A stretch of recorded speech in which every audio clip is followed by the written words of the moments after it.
Hello everyone, we are Data Science Society and together we are today with Marinov, who will present to us a solution of ZenCodeo case of the Datathon 2018. But before that, we want to make an announcement. Today we launched our new website and you can explore it. There are different functionalities. This is our homepage. You can join us if you haven't till this moment. You can also explore the datatons which are happening right now or which have happened, and you can also play with the data from the cases we provided for you. Also, you can take part in the discussions in the data chat. And of course, there are news which are happening and also learning materials you can explore. And yeah, I'm showing to you what you have. You can also filter the learning material you want to explore. And yeah, this is about the site. You can see it later, and we encourage you to do it. And another announcement from us, probably you have heard already that we are preparing Academia Datathon, which will be with cryptocurrency data, and it will be happening in April. So next month there will be a challenge for all students who want to have an on-hand experience with the data, and you can check the case and also the reasons why to participate after the presentation. And we are going now to the data chat where the discussion today is happening about the Martin's solution of the ZenCodeo case. And just a second, we are switching to his screen where he will show you a quick presentation of his solution. Okay, guys, I think you should be able to hear me now. So ZenCodeo's case was essentially figuring out which clients are the same, even if they were spelled in many different ways inside the three CSV files that they provided.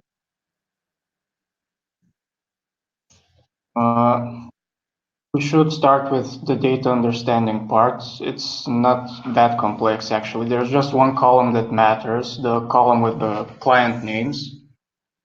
What you see on the left is part of the three CSVs that ZenCodeo provided. And on the right, I just sorted the contents. And I noticed something. It seemed like the most important word in a client's name was the first word.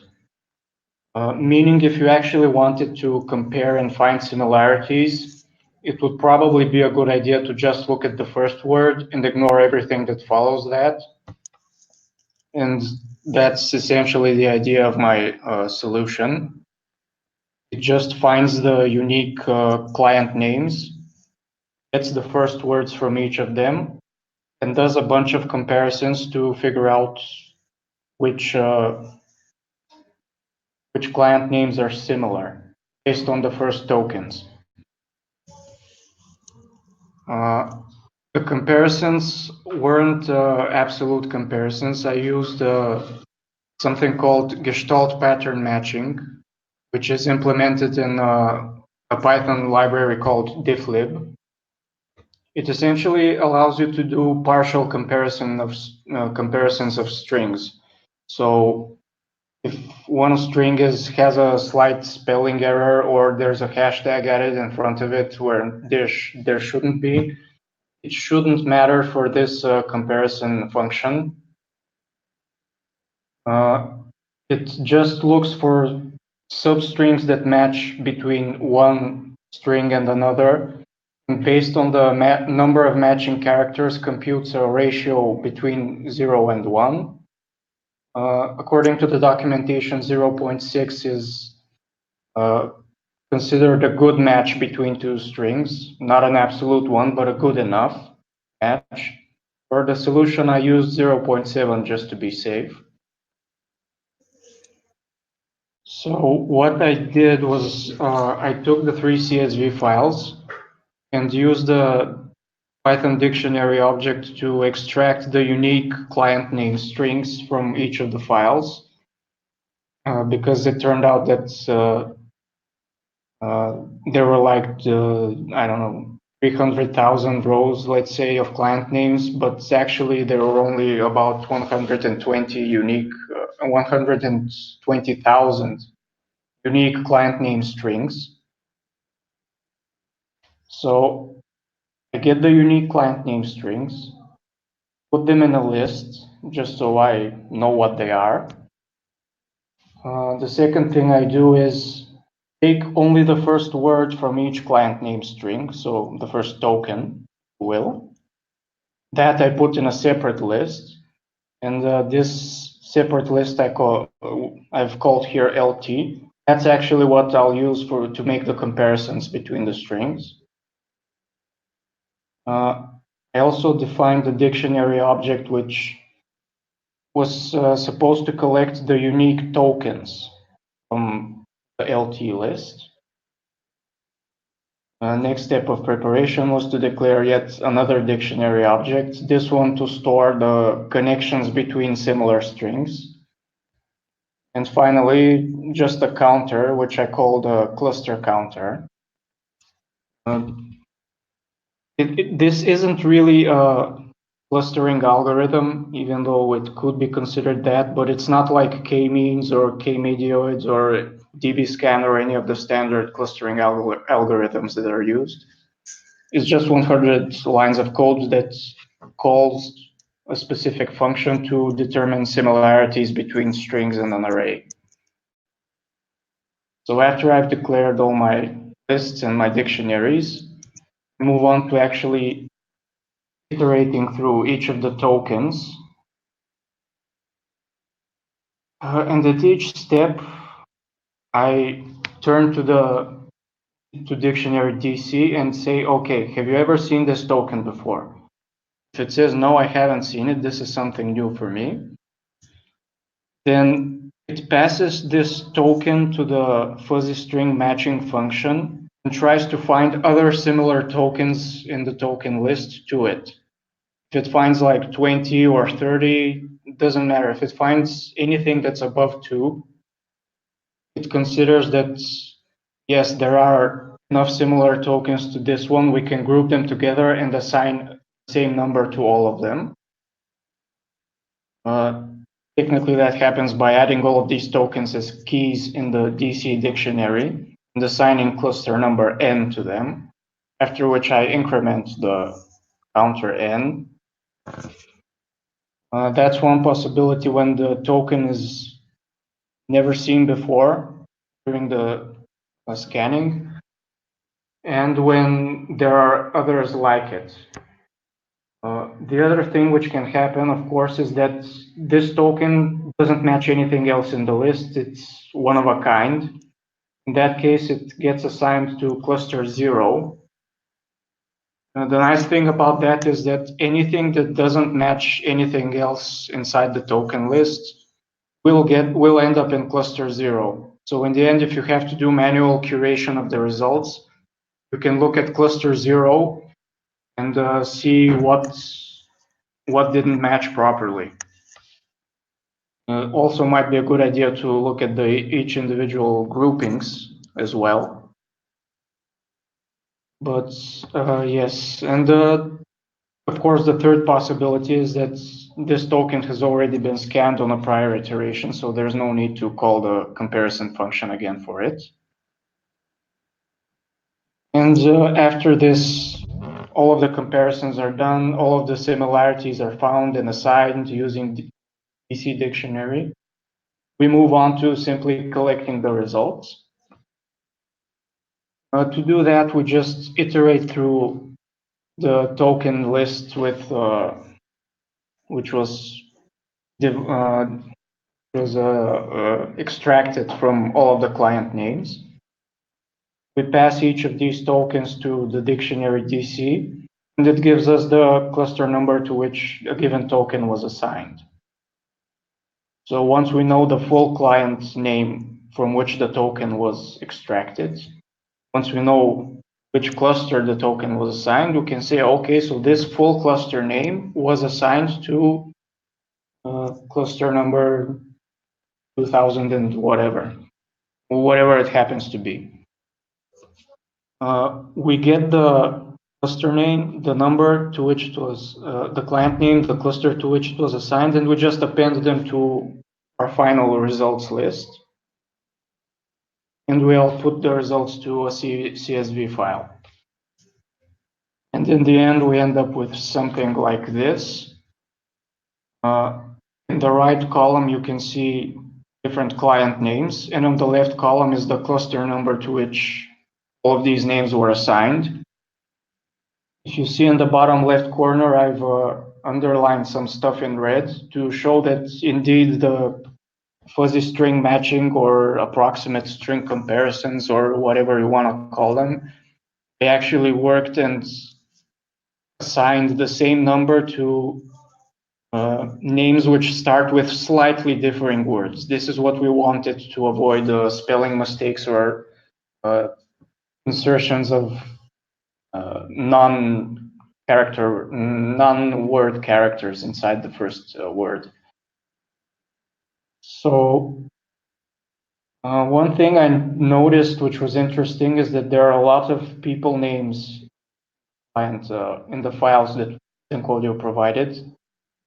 I don't know if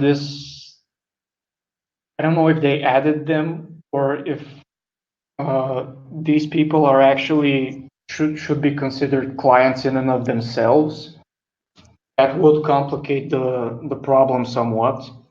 I didn't write anything to look for people names and remove them because I really don't know if they should be removed or not.